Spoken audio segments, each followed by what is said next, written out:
Baiklah, saya membuat video ini untuk memenuhi tugas mata kuliah ekonomi keuangan dan perbankan. Langsung saja pada video kali ini saya akan menjelaskan materi mengenai inklusi keuangan. Yang pertama, pentingnya inklusi keuangan dalam perekonomian Indonesia. Sebagaimana diketahui, sektor keuangan merupakan salah satu urat nadi perekonomian nasional. Sektor keuangan dapat berperan baik dalam fungsi intermediasi maupun dalam likuiditas.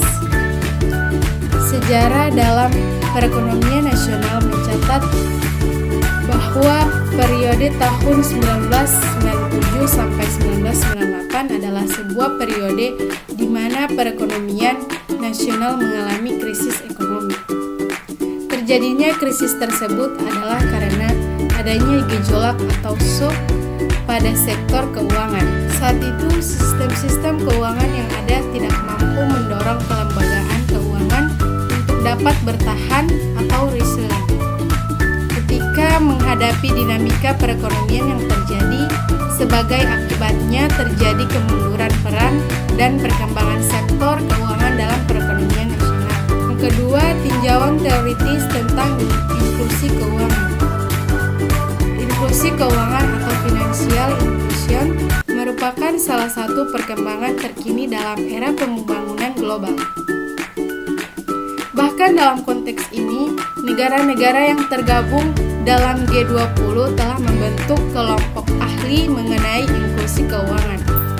Pentingnya inklusi keuangan dalam kehidupan ekonomi masyarakat muncul dari fakta bahwa tidak semua penduduk memiliki akses yang sama terhadap sumber daya ekonomi.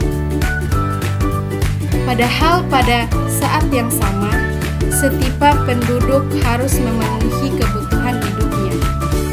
Kemiskinan dan disparitas ekonomi dan pendapatan antar kelompok masyarakat dapat terjadi karena ketidakberdayaan masyarakat dalam memperoleh akses terhadap sistem keuangan yang ada.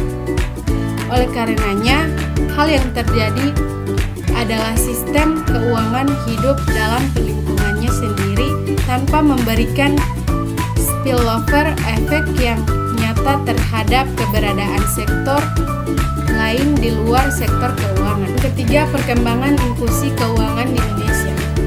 Seperti yang kita ketahui, perkembangan sistem keuangan di Indonesia belum dapat mendorong pertumbuhan ekonomi nasional.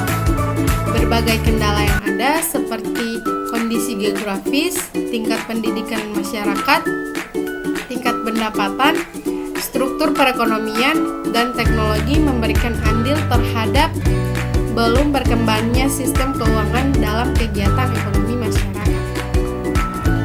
Secara faktual, sektor keuangan telah berkembang namun masih terkonsentrasi pada sektor-sektor tertentu, lokasi tertentu, komunitas ekonomi tertentu, instrumen keuangan tertentu, dan lembaga keuangan tertentu.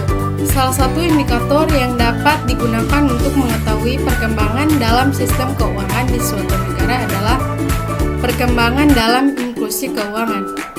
Seperti diketahui, inklusi keuangan ini mencerminkan keterlibatan masyarakat dalam sistem keuangan yang berkembang dalam perekonomian.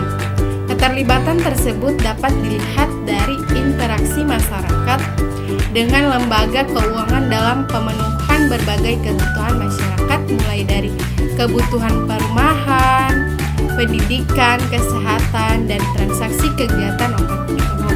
Perkembangan inklusi keuangan di Indonesia masih belum menunjukkan perkembangan yang signifikan. Hasil survei dari Bank Dunia 2010 menunjukkan bahwa hanya 49% rumah tangga di Indonesia dapat mengakses lembaga keuangan formal. Dengan kata lain, terdapat 51% rumah tangga yang tidak dapat mengakses lembaga keuangan formal berkembang di Indonesia.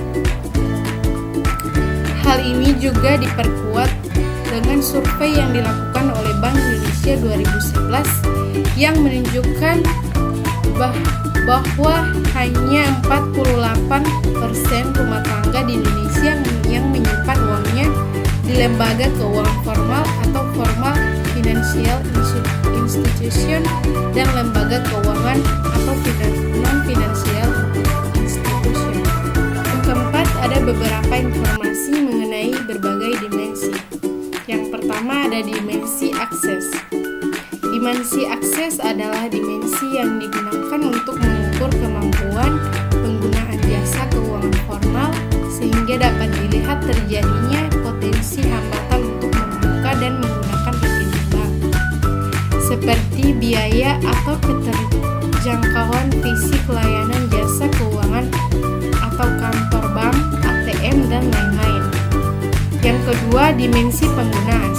Dimensi penggunaan adalah dimensi yang digunakan untuk mengukur kemampuan penggunaan aktual produk jasa keuangan, antara lain terkait keteraturan, frekuensi, dan lama penggunaan. Dimensi kualitas. Dimensi kualitas adalah dimensi yang digunakan untuk mengetahui apakah ketersediaan atribut produk dan jasa keuangan telah memenuhi kebutuhan pelanggan. Yang terakhir ada peran Bank Indonesia dalam mendorong inklusi keuangan berbasis kearifan lokal.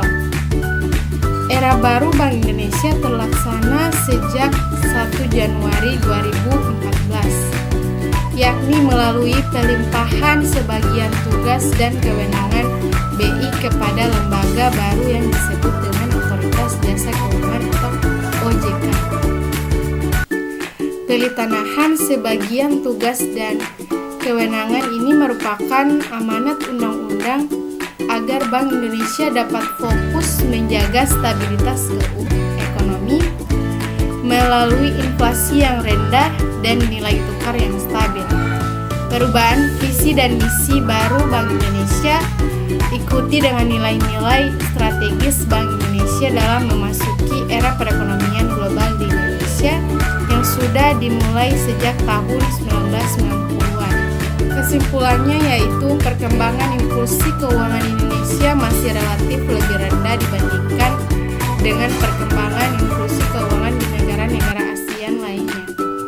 Terdapat banyak alasan kenapa inklusi keuangan Indonesia masih rendah, di antaranya kondisi geografis, tingkat pendapatan, saran dan prasarana sistem keuangan, keyakinan, kebiasaan, dan adat masyarakat. Berbagai upaya telah dilakukan Bank Indonesia guna meningkatkan inklusi keuangan Indonesia.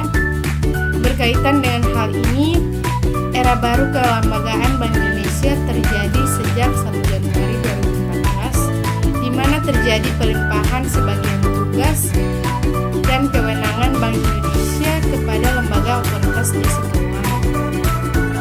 Transisi tugas dan kewenangan ini menuntut tanggung jawab yang semakin besar bagi Bank Indonesia dalam menjaga stabilitas perekonomian melalui tingkat inflasi yang rendah dan kurs nilai tukar yang stabil. Ketika menjalankan tugas tersebut, penetapan nilai-nilai strategis baru bagi Bank Indonesia menjadi penyemangat dalam pencapaian tugas Bank Indonesia. Setelah itu saja penjelasan materi mengenai inklusi keuangan. Apabila ada salah-salah kata, mohon dimaafkan. Sekian dari saya.